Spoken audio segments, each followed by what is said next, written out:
you always known that you're on a soul path? And have you wondered how to gain real insight into the steps along your own unique journey? Welcome everyone, I'm Sarah Main, and thank you for joining me on Damayanti, the show for your soul. I'm so glad to have you along. Damayanti means peace and calm. Damayanti sheds a light for your soul through the wisdom that shines in the universal language of Sanskrit. Damayanti is the show that speaks to your soul, connects with your soul, and enriches your soul. Join me now on Damayanti, the show for your soul, and be inspired and uplifted by the beautiful light of this profound, timeless wisdom.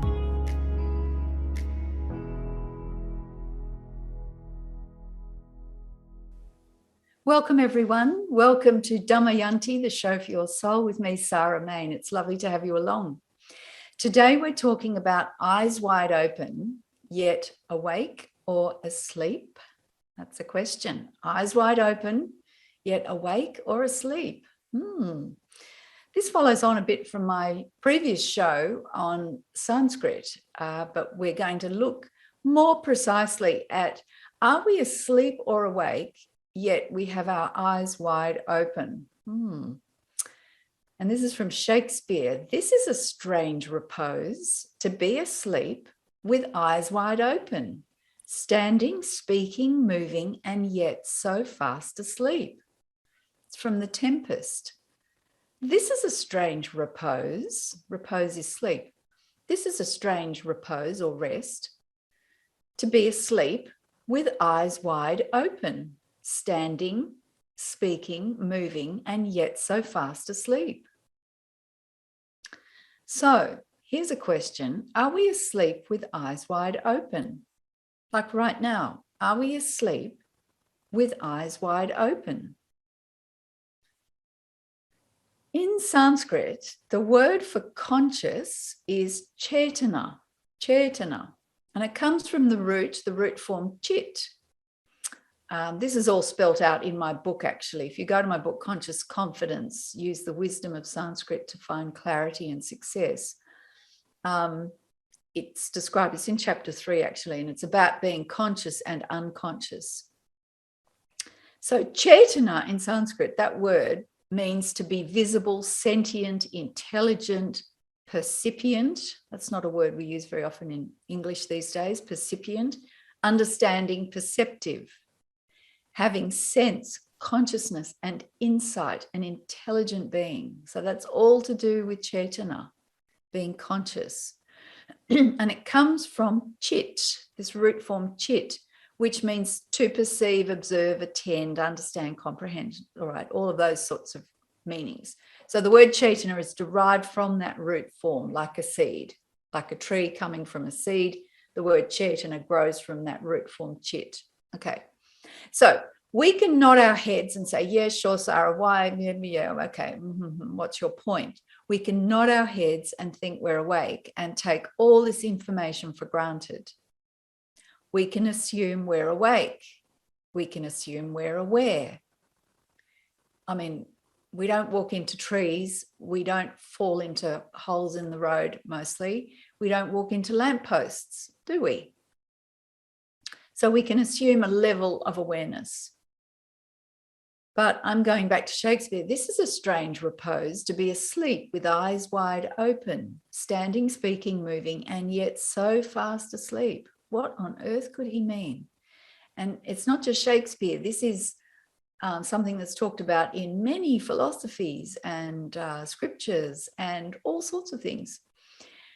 So awareness of the physical world and being truly conscious encompasses all levels of awareness. So awareness of the physical world, the mental world, the emotional world, and the spiritual world, it's like a 360-degree awareness at once. All that awareness is there, and yet one will be in the forefront of the attention and the others will be just in the background, and then the attention will be on something else. So if we sit down and close our eyes, we're less aware of the physical world. If we're walking around, we're more aware of the physical world. And yet when we're walking around, we can still be aware of the mental world, the emotional world, and spiritual world. And I'm just dividing these up for the purposes of explaining this. Whereas when we're, say, eyes closed, being still, meditating in prayer, we're not so aware of the physical, but we are connected with other worlds. All right, so 360-degree awareness. So if we're caught up in one of these worlds, like when I mean caught up, it means to the exclusion of the others in our, and let's say particularly in our mental and emotional stories and experiences from the past, for example, we're not awake and aware of the full picture. We're not really, truly conscious. So in terms of what the scriptures say, and in terms of what Shakespeare's referring to, when we're caught up like this, we are effectively asleep because we're unconscious. All right. Here's a story. There was a camel driver, and he was the best camel driver in a wealthy city. The merchants hired him to carry their wares to far-flung markets. And the camel driver hired a new apprentice as an assistant, and he started training him. And he trained him in all the tasks that he needed to do, like loading the bundles, feeding and watering the camels, finding shade, resting, finding shade and resting places along the route when they were traveling. And the apprentice learned all these new skills really quickly. The camel driver was so impressed with the diligence and attention to detail of his new assistant. So the camel driver asked the apprentice if there was anything he wanted to know. And the apprentice asked, "When we stop for the night, all the other camel drivers spend time securing their camels with ropes and leads to posts and rails so that they don't wander off overnight. But all you do is just run your hand around the neck of the camel and they just remain all night where you've left them. Is this some sort of magic that you put them under? Is there a spell? What have you cast on these animals? Because there's no ropes, physical ropes actually holding them, but they just stand there." And the camel driver laughed and he said nothing. A few days later, the camel driver and the apprentice went to purchase a new camel. And then each night the camel driver would tie up the new camel, and he also passed his hand around the neck of this camel. After a few weeks, the camel driver stopped tying up the camel with a rope and just continued to pass his hand around the neck, miming the action of tying up. The camel stayed in place all night, just like the rest of them. The astute and observant apprentice understood. He said, "Now I see, this creature, although free, believes itself to be bound and acts accordingly." The master smiled and nodded to his assistant. So, how about that story? How does this relate to our level of awareness and wakefulness? What are we binding ourselves with each day and believing that we're bound when we're actually free? Now, in the previous show, I was talking about limited self-talk, that we literally speak ourselves into existence. So the limited self-talk, are we speaking ourselves into bondage, into limitation?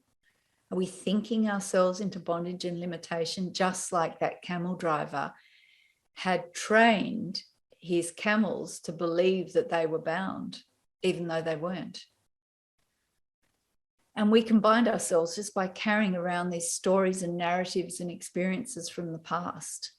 We can walk around thinking that we're bound, and we're not. These things are from the past, and we just need to be ready to let go.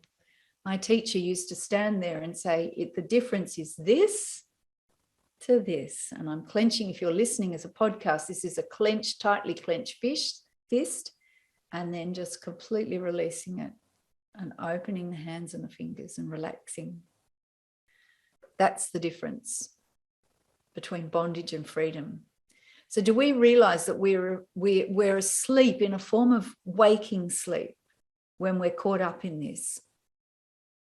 So one of the chief reasons for looking into the Sanskrit meanings and key concepts and ideas and words and topics is to shine a light, shine the light of truth and reason on these limits that we often carry around inadvertently. They're unconscious. We don't know we've got them, and they color our thoughts and our feelings. They actually have an influence. They have an effect. We literally speak ourselves into existence. And we carry these limits around unconsciously, and they have an effect. Think of the story of the camel. And we just believe them unconsciously that we're bound and we're actually free. Those camels, if they woke up, could walk away, but they don't. So Sanskrit is pure and perfectly formed. So the wisdom is pure and perfectly formed, and it has the power. Sanskrit is the language of the universe. It has the power to shine a light, to light up where the limits are, because it's in the light of the universality of the wisdom that we suddenly think, oh, I think one thing, but Sanskrit's saying this. And you realize you actually experience this limit. And in my previous show, I talked about this example that I had at a spiritual retreat of the word all, A-double-L. I was studying it in Sanskrit. We had a study session at the retreat. And I looked up the Sanskrit word all, which is sarva or sarva, different ways of pronouncing it, and read this long, long list of English meanings for this one simple little Sanskrit word, all, sarva. And I realized in the light of this, the fullness, because I gave my full attention to it, the fullness of this description of all, that I unconsciously just had this limit around. When I used the word all, there was this limited, and it was unconscious, that it meant a lot, but it didn't mean everything. And in Sanskrit, when Sanskrit says all, it means everything, every nook, every cranny, everything, every great thing, every small thing. All means all. It doesn't mean a lot, it means all. And it was like, it just hit me that I carried around this unconscious limitation on my understanding, and that has an effect on how we speak, move, act, and understand and perceive and experience the world, and literally speak ourselves into existence. So that's just one simple example of the power of Sanskrit to highlight where the limits are, and cleaning up these meanings that we carry around, these limited meanings, means our daily experience in life can transform, and we can step free, because we are free. We are naturally free. We are free, sovereign, infinite, limitless beings. The wisdom traditions keep saying this. So our thoughts and beliefs can limit us, but we are in fact free. And that's why I go back to the Sanskrit, because it helps us to wake up, so that we don't walk around with eyes wide open and yet so fast asleep. We're actually awake, and we raise our awareness. And people talk about raising awareness. Well, this is one way, is to see the unconscious limits that we carry around. So we're going to take a break now, and after the break, I'm going to talk about tearing up our sleep by the roots. Tearing up our sleep by the roots. So we'll see you after the break.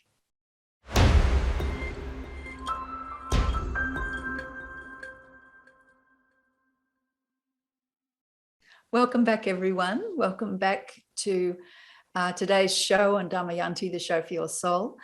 And today we're talking about eyes wide open, yet awake or asleep. That's a question. And we're going to move on to tearing up our sleep by the roots. Tear up your sleep by the roots. And that actually comes from, well, it's a translation, but it comes from Rumi. Some of you may have heard of Rumi. He was a 13th century Persian poet. So obviously he wasn't speaking and writing in English, but this is a translation, and it's just the final section of a part of a poem. And it says, but you, if you are wise, will tear up your sleep by the roots, like a thirsty man who has heard the sound of running water. But you, if you are wise, you will tear up your sleep by the roots, like a thirsty man who has heard the sound of running water. So that's Rumi, a 13th century Persian poet. So he was addressing this topic then. And Shakespeare, of course, this is a strange repose. What does he say? This is a strange repose, to be asleep with eyes wide open, standing, speaking, moving, and yet so fast asleep. That's from The Tempest. And Rumi says, but you, if you are wise, will tear up your sleep by the roots, like a thirsty man who has heard the sound of running water. Get the urgency in that, the strength in the sound. So now we're going to talk about tearing up the sleep by the roots, this unconscious state of awareness where we walk around sort of in a waking sleep, basically, because we're caught up in our thoughts and feelings and narratives and stories from the past. And we needn't. Think of the camel story. We needn't be bound like those camels standing overnight with nothing holding them. They're actually free, but they believe themselves to be bound. So we need to stop believing ourselves to be bound. Now I'm going to take a little detour away from Sanskrit and go on to a very, very famous allegory, and it's by from Plato. Plato's allegory of the cave, and Plato is an ancient Greek philosopher, of Socrates. And Plato actually sort of wrote down what Socrates was saying. Socrates had these dialogues where he discussed philosophy, and Plato wrote them down. So it's Plato's allegory of the cave, and it's really Socrates speaking. And this is a very famous image, and it's talking about the journey of awakening, and you can relate it to the journey of the soul, moving from darkness to light. So this is the journey of awakening, and it's done through this image, this allegory of the cave. So it starts with, imagine prisoners in a dark underground cave. The neck and the ankles of each prisoner are shackled. So they're tied up with shackles by the neck and the ankles. So they can't move, they can't get up, they can't move. All they can do is turn their heads a bit. The prisoners have been there since birth in this underground cave. It's dark. They can't turn around, so they can only look directly forward at the back wall of the cave. Got that image? And they don't know anything else except this. They're there from birth. There's a blazing fire above and behind them. So above and behind the prisoners is a blazing fire. It throws shadows of the prisoners on the back wall. So they're looking at their own shadows without knowing it. They don't know that those shadows are shadows of themselves. Then between the fire and the prisoners, there's a raised walkway with a screen along its length.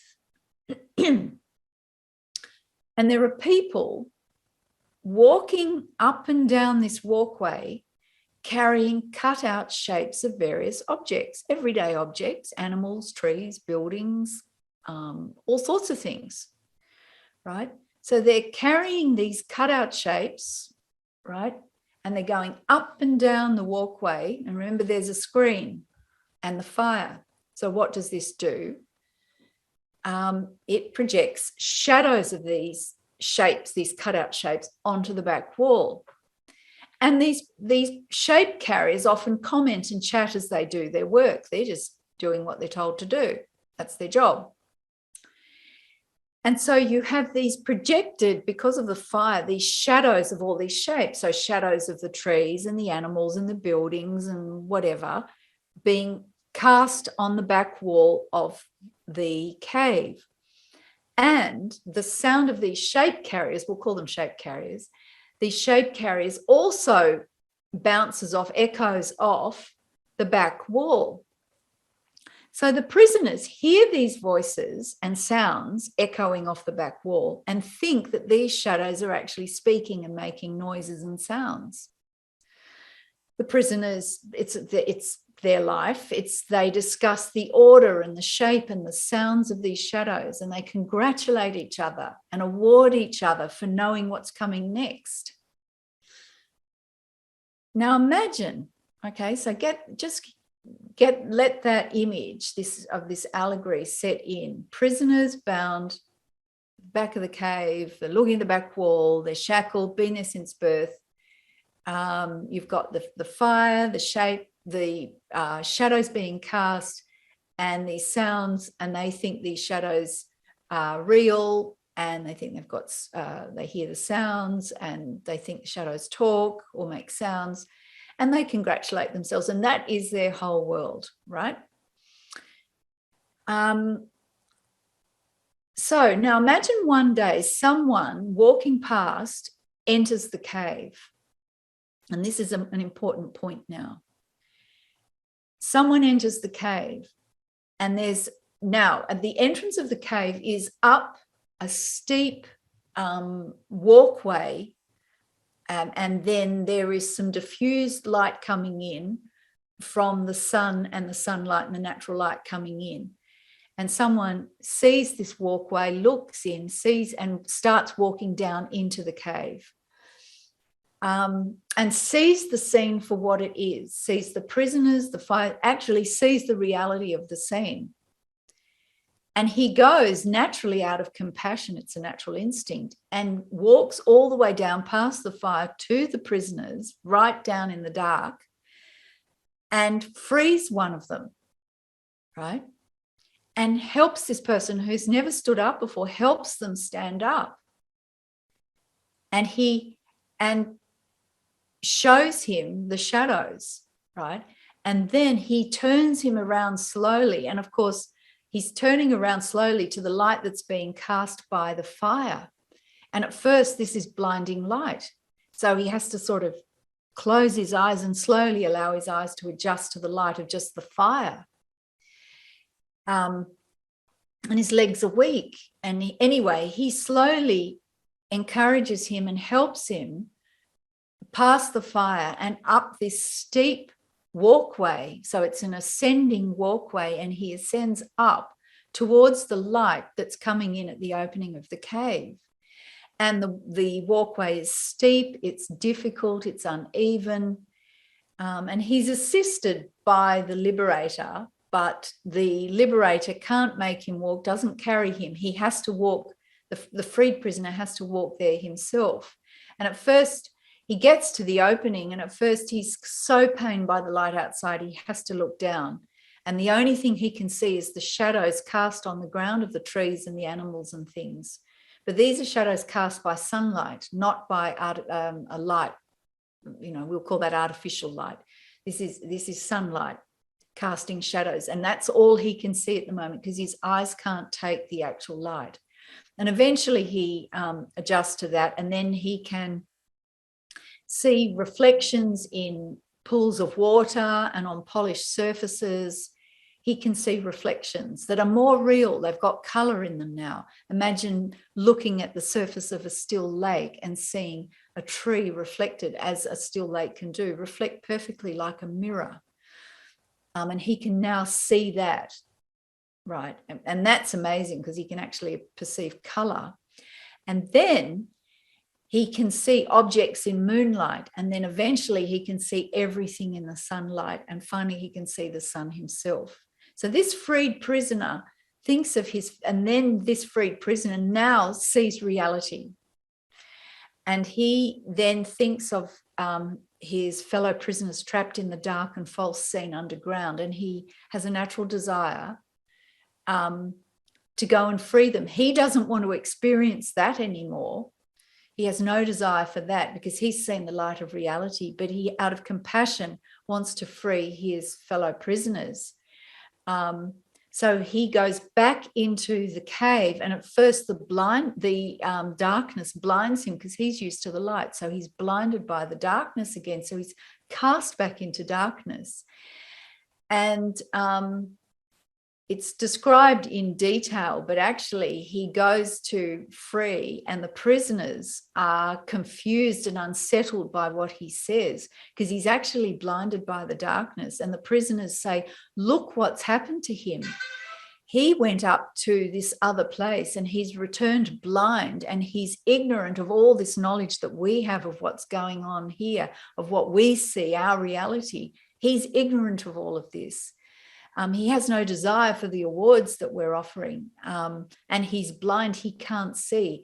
And Plato describes it that if he were to free them, they would turn on him and try and kill him, rend him, as he describes it. They would see this free person as a threat if they're still absolutely trapped in this unreal dark world, and they could turn on him out of fear, and because they would think that they would be rendered blind and ignorant like him. So this story is very famous, and it's very powerful because it's talking about the stages of the soul's journey from darkness to light, from bondage to freedom, from being asleep to being awake, from being limited to expressing your full potential. But it does contain a warning to take care when seeking to free others before they're ready. And I'll talk about that later. So you can only attend to your own awakening, really. So we need to be careful and attend to our own awakening first, and be awake and aware for when people ask questions of us, because that's the sign that they're interested and open. You can't just go and shake someone awake in this regard, because think of those prisoners down in the cave. And these great teachers like Plato understood human nature and laid that all out for us, for our learning, for our understanding. So if you want to find out more, about how to wake up, go to my website, damayanti.store. That's Damayanti, damayanti.store. There's beautiful products. There's my book. There's all sorts of things to learn and read. There's my blog, and there's good articles there. And my next show is on the 7 Steps to Freedom. And I've got a special guest, the author of the book, 7 Steps to Freedom. And this links to the allegory of the cave, because that steep pathway that the prisoner first walked up is actually covered in 7 Steps to Freedom. There are 7 steps to that pathway. And this book goes through, in a very accessible and beautiful way, the wisdom tradition's outline of the 7 steps to walking that soul path. And I'm going to finish with a beautiful peace prayer from the Yajurawada in Sanskrit. In heaven, peace, peace in the space between, on earth, peace, on the waters, peace, in plants, peace, in trees, peace, peace in all powers, in spirit, peace, peace in everything, peace alone, peace, peace, peace, peace. Om Dya Shanti, Antarikshan Shanti, Prithvi Shanti, Apa Shanti, Oshadhaya Shanti, Vanaspataya Shanti, Vishwe Deva Shanti, Brahma Shanti, Sarvang Shanti, Shanti Reva Shanti, Om Shanti, Shanti, Shanti. Thank you for spending time with me on Damayanti, the show for your soul. To find out more about Damayanti, or to get my book, Conscious Confidence, Use the Wisdom of Sanskrit to Find Clarity and Success, or to purchase my range of beautiful spiritual jewelry, go to my website, damayanti.store. That's DAMAYANTI.store. Damayanti.store. See you next time.